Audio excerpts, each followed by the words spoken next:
Ժամը 13-ն էր Open Media-ի ուղիղ եթերում Ռենյուս լրատվականը շարունակում է իր աշխատանքը, մենք աշխատում ենք հանուն Հայաստանի Հանրապետության, ես Անին եմ Զաքարյան, շատ բարի օր։ Գյումրու քաղաքապետ Վարդան Ղուկասյանն է որդուն ուղեկցում դատարան Սպարտակ Ղուկասյանը մեղադրվում է հարկադրանքով շորթում կատարելու մեջ։ Օրեր առաջ էր դեռ Գյումրու քաղաքապետը հայտնում, որդուն երեխաների աչքի դիմաց բերման են ենթարկել մանկապարտեզի բակից։ Սպարտակ Ղուկասյանի նկատմամբ խափանման միջոցը որոշվել էր տնային կալանքը։ Հիշեցնենք, որ Սպարտակ Ղուկասյանը նախկինում ևս անցել է տարբեր քրեական գործերով, եղել է կալանքի տակ։ Ուրեմն, երբ որ ինքը գնաց Սրբազանի դատին, ես ճիշտ ասած իրեն ասեցի, որ քեզ անպայման կկալանավորեն կամ մի բան կանեն գլխիդ, ու տեսանք, էլի տարուկես չգիտեմ անցել է, թե տարի անցել է ինչ որ մի բան, շիբին, թափելու շիբին, որ տանում փողոցները թափում են, դրա համար ասում են, բանը 90,000 է կազմում, որ ասենք քաղաքապետարանը դա որպես գույք նստած չէ, արժեք չի ներկայացնում, ոչ նմանատիպ բաներ էլի, ծիծաղի առարգա։ Հայ-թուրքական հարաբերությունների կարգավորման բանակցություններում Հայաստանի հատուկ ներկայացուցիչ խորհրդարանի փոխխոսնակ Ռուբեն Ռուբինյանը հանրային հեռուստաընկերության եթերում ասել է, որ կարգավորման հարցով հատուկ ներկայացուցիչների հաջորդ հանդիպումը կարող է տեղի ունենալ Թուրքիայում։ Սա մեր 6-րդ հանդիպումն էր եւ առաջինը երկու երկրներից մեկում մեր երկրում։ Այսինքն մինչ այս բոլոր պաշտոնական հանդիպումներն անցկացրել էինք երրորդ երկրներում, մեկ անգամ հենց սահմանին, իսկ այս անգամ հանդիպումը տեղի ունեցավ Երևանում։ Սա սիմվոլիկ առումով դրական է, կարծում եմ հաջորդ հանդիպումն էլ Թուրքիայում կանցկացվի, ամսաթիվը դեռ որոշված չէ, ասել է Ռուբինյանը։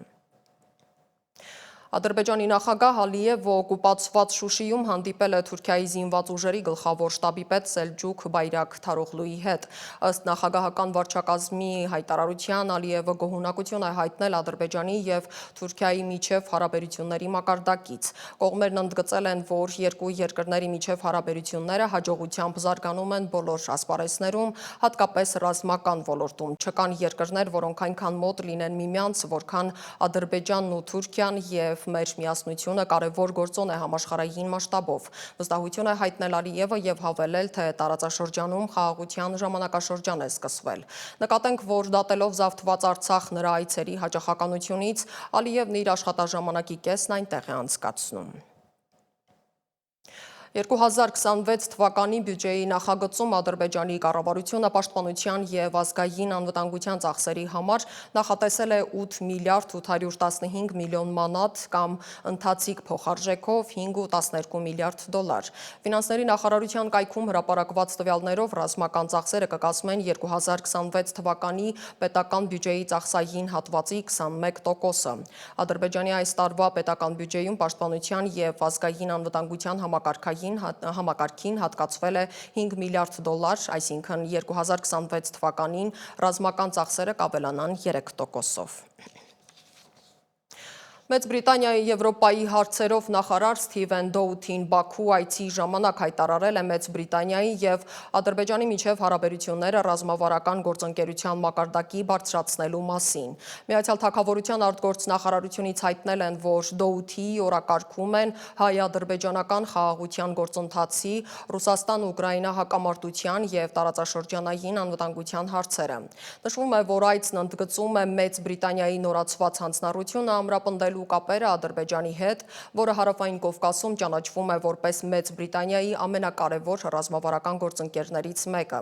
Իլհամ Ալիևի հետ հանդիպման ժամանակ Դոութին քննարկել է տնտեսական զարգացման եւ անվտանգության ոլորտում գործակցության ընդլայնման հնարավորությունները, նշելով տարածաշրջանային կայունության եւ բարգավաճման ապահովման գործում Ադրբեջանի կարևոր դերը։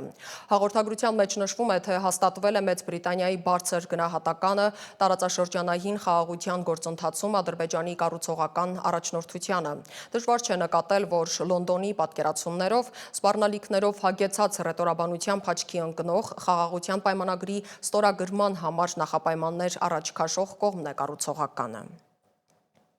Միացյալ Նահանգների նախագահ Դոնալդ Թրամփը Ֆլորիդայում 15 միլիարդ դոլարի դատական հայց է ներկայացրել The New York Times-ի դեմ իր եւ իր ընտանիքի նկատմամբ զրպարտության համար պարբերականը կոչելով արմատական ձախ դեմոկրատական կուսակցության բարձրախոս եւ երկրի վատթարագույն թերթերից մեկը։ Պատճառներից մեկն էլ պարբերականի աջակցությունն է 2024 թվականի նախագահական ընտրություններում իր մրցակցին այն ժամանակվա փոխնախագահ Քամալա Հարիսին։ Հայցում նշված է, որ Թրամփի մասին շատ տեղեկություններ, հարստություն կուտակելու, հարկերը թաքցնելու, զանազան սկանդալային կապերի մասին շարադրված են չարամտությամբ։ Միացյալ Նահանգների նախագահ Դոնալդ Թրամփը կարող է հանդիպում ունենալ Վոլոդիմիր Զելենսկու հետ հաջորդ շաբաթ Նյու Յորքում, որտեղ կանցկացվի ՄԱԿ-ի գլխավոր ասամբլեայի 80-րդ նստաշրջանի բարձր մակարդակի շաբաթը, հայտարարել է Միացյալ Նահանգների պետքարտուղար Մարկո Ռուբիոն։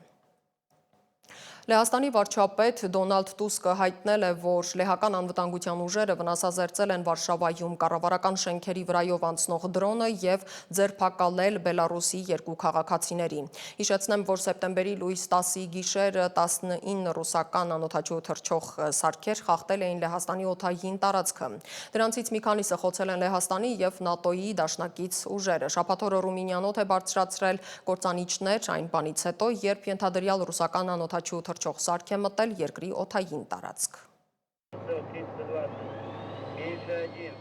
Ռուսական զինված ուժերը վաղ առավոտյան հարվածներ են հասցրել Ուկրաինայի հարավ-արևելյան ենթակառուցվածքներին։ Հարձակումների հետևանքով զոհվել է 1 քաղաքացի, եւս 7-ը ստացել են մարմնական վնասվածքներ։ Ավիահարվածներն ու հրետակոծությունները հրդեհների պատճառ են դարձել։ Ռուսաստանի պաշտպանության նախարարությունը հայտնել է, որ իր ստորաբաժանումները շարունակել են հարվածներ հասցնել Ուկրաինայի ռազմական օբյեկտներին մի շարք ճակատներում՝ Սումիի, Խարկովի, Դոնեցկի, Զապարոժիայի եւ Խերսոնի շրջաններում։ Ուկրաինայի զինված ուժերի գլխավոր շտաբի տվյալներով վերջին 1 օրվա ընթացքում արձանագրվել է 173 մարտական բախում։ Նշվում է, որ զինված ուժերը հաջողությամբ հետ են մղել ռուսական գրոհները մի շարք ռազմաճակատային ուղղություններով, այդ թվում Լիմանի, Տորեցկի եւ Պոկրովսկի շրջանում։ ԱՄՆ նախագահ Դոնալդ Թրամփը պետական այցով մեկնել է Մեծ Բրիտանիա։ Նա թագավորության վարչապետ Քիր Սթարմերի հետ քննարկել է Ուկրաինային վերաբերվող հարցեր։ Նաև նախատեսվում է, որ կողմերը կստորագրեն առնվազն 10 միլիարդ դոլարի տնտեսական գործարքներ, ներառյալ գերտեխնոլոգիական համագործակցություն, քաղաքացիական միջուկային էներգետիկայի եւ պաշտպանական ոլորտներում։ Պաշտոնյաների գնահատմամբ այցը նպատակ ունի խորացնելու դաշնակցային հարաբերությունները եւ ամրապնդելու համատեղ ծրագրերը։ Դոնալդ Թրամփը հայտարարել է, որ ամերիկյան զինված ուժերը միջազգային ջրերում խոցել են հերթական նավը, որը ենթադրաբար կապ ուներ Վենեսուելայի եւ թմրանյութերի կարտելների հետ։ Սպանվել է 3 մարդ առանց թմրանյութերի առկայության ապացույցների։ Վենեսուելայի նախագահ Նիկոլաս Մադուրոն գործողությունը որակել է ագրեսիա եւ ընդգծել, որ Վաշինգտոնի հետ պաշտոնական կապերը խզված են։ Բացառությամբ նվազագույն հաղորդակցության, որը վերաբերում է վենեսուելացի քաղաքացիների վերադարձին։ Միացյալ Նահանգները հայտարարել է Կարիբյան ավազանի հարավում ռազմական ներկայության ուժեղացման մասին, թմրանյութերի մաքսանենգության դեմ պայքարի պատճառաբանությամբ, մինչդեռ Կարակասը պնդում է, որ սպանվածները կապ չունեն Թրեն դե Արագուա խմբավորման հետ։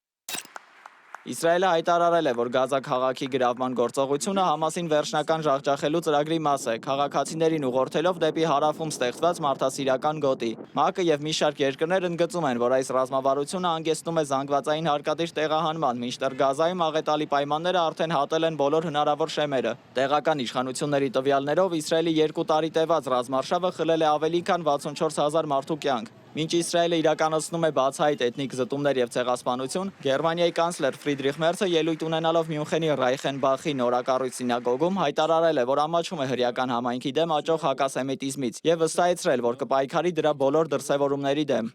Դավիթ Գենջոյան, Reopen Media։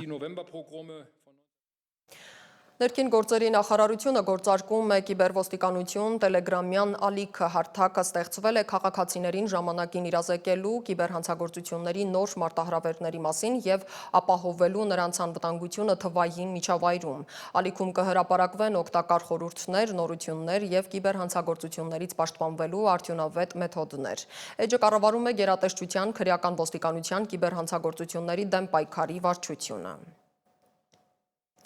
Ոստիկանությունը հաղորդագրություն է տարածել 1 օրում բացահայտված հանցագործությունների մասին, բացահայտվել է 168 հանցագործություն, որոնցից 7 նախկինում կատարված, դրանցից 20-ը վերաբերում է թմրանյութի հայտնաբերման, 13-ը խարդախության, 11-ը մարմնական վնասվածք պատճառելու, 7-ը անձնական ունեցվածքի գողության, 3-ը շորթման և թմրանյութի իրացման դեպքերին, բացահայտվել են նաև ապօրինի ձեռնարկատիրական գործունեության, զենք զինամթերքի առգրավման, փողերի լվացման, անձի տիրապետությունից դուրս եկած զգույքին տիրանալու և այլ դեպքեր, նաև հայտնաբերվել են 4 հետախուզվող և 1 անհետ կորած։ Գրանցվել է 13 ավտովթար, 2 մարդ զոհվել է, 13-ը ստացել տարբեր աստիճանի մարմնական վնասվածքներ։ Կառավարությունը մտահոգություններ է ստացել լոլիկ աճեցնողներից բերքն առատ է իրացման տեղ չունեն։ Պետությունն իրավիճակային լուծում է գտել, վերամշակող ընկերություններին առաջարկում է նախապես պլանավորած մթերման ծավալները վերանայել և 2000 տոննան գերազանցող յուրաքանչյուր կիլոգրամի դիմաց սուբսիդավորում ստանալ։ Մթերվող լոլիկի գինը չպետք է ցածր լինի կիլոգրամի դիմաց 40 դրամից, փոխհատուցումը կլինի մթերման սեզոնի ավարտին։ Այս աջակցություն ծրագրի շահառու փաստացի ոչ միայն մեր գյուղաբնակ քաղաքացիներն են, ովքեր կարողանալու են իրենց ամբողջ վերքը իրացնել, այլ նաև Հայաստանի Հանրապետությունը եւ բիզնեսները, որովհետեւ այդ 10 դրամ նրանց հնարավորություն է տալիս արտաքին շուկաներում ավելի ցածր գին առաջարկել միջնորդ ընկերություններին։ Հետևաբար նաև շատ են կարողանալու վաճառել, այսինքն այս ամբողջ շղթան ինքը այս եղանակով աշխատելու է եւ դա բոլորի համար ձեռք տվող է, այդ թվում նաև պետության համար, որովհետեւ շահույթներից նաև հարկեր են գոյանալու, որը գնալու է էլի պետական բյուջե։ Սեպտեմբերի 21-ին անկախության օրվա առթիվ Պաշտպանության նախարարությունը Երևանի Հանրապետության և Ազատության հրապարակներում կանցկացնի զինված ուժերի, զինվորական նվագախմբերի տոնական քայլերթ և պատվոպահակային վաշտի զինծառայողների ցուցադրական ելույթներ։ Այդ առիթով մայրաքաղաքում որոշակի ժամերին փակ կլինեն մի շարք փողոցներ, որոնց ցանկը հրապարակել է քաղաքապետարանը։ Այսքան այս ժամի համար հիշեցնեմ, որ մեզ կարող եք գտնել սոցիալական բոլոր հարթակներում, մենք աշխատում ենք հանուն Հայաստանի Հանրապետության։ Ես Անին եմ Զաքարյան, կհանդիպենք մեր հաջորդ թողարկման ժամին 17:00-ին առայժմ։